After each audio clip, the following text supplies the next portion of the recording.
Hi! Today I want to tell you about one of the fundamental practices of nature connection, and that's a sit spot. And a sit spot is exactly what it sounds like. It's a spot where you sit and observe. So I'm here in my sit spot. It's wet, so I'm sitting on my raincoat. And when you choose your own sit spot, it should be somewhere pretty close to home. So you don't want it to feel like a chore to get out there. And other than that, it can really be anywhere that you feel connected to nature. It can be on your stoop where you have a tree planted, or it can be on the corner of your block where there might be a community garden or a park where you can sit. Or if you really can't think of anything, you can even sit by your window and watch the birds and the trees in the distance, and that's perfectly okay. But it's an opportunity to slow down and observe. And while I'm sitting here in my sit spot today, I'm thinking about the Torah portion of this week, and it's all about building the Mishkan. And in fact, we finished building the Mishkan this week in the Torah. And it's such an act of community building. Everybody gathers to give their fabrics, their threads, their silver, their time. And at one point, Moses actually says, like, stop, we can't take any more donations. We have enough. Thank you. And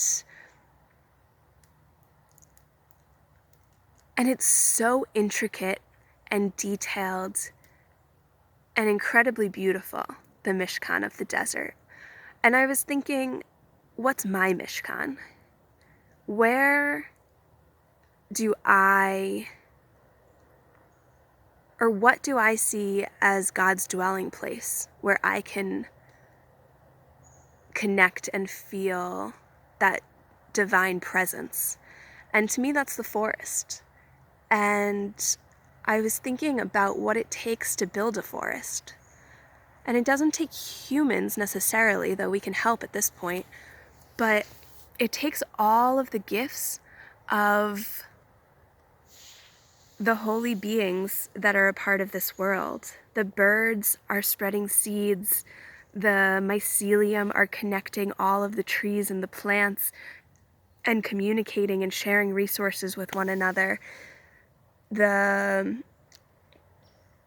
fungus are decomposing the dead leaves, branches, animals, and releasing them, putting them back into the soil.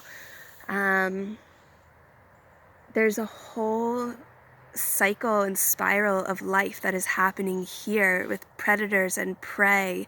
And I'm just thinking about that intricacy, and how, if I'm coming out here to my sit spot every day, how can I be in reciprocal relationship with that? How can I observe and learn from these living beings how to be a positive player and part of this ecosystem? And I encourage you to think about that also. What are ways that we as humans can give back? Right now, in this time of climate change and ecosystem disruptions, I think about removing invasive species and repopulating with wildflowers that have been eradicated by humans, and leaving lands wild, and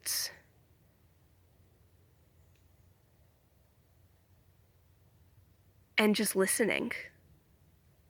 How can I observe and listen to learn the wisdom and the lessons that are already here, that our ancestors knew? And how can I use this time when things are slow, when everything is closed, when we're urged to stay close to home, to really take that in and take the time to listen deeply?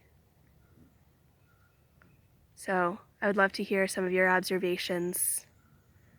I'll be sharing some of mine. We'll check back in a few days how your sit spot's going. So feel free, take as much or as little time as you feel like you need. A couple minutes a day, an hour a day, whichever is incredible. This is such a beautiful time, spring, when everything is changing so rapidly. So be in touch. Shabbat Shalom.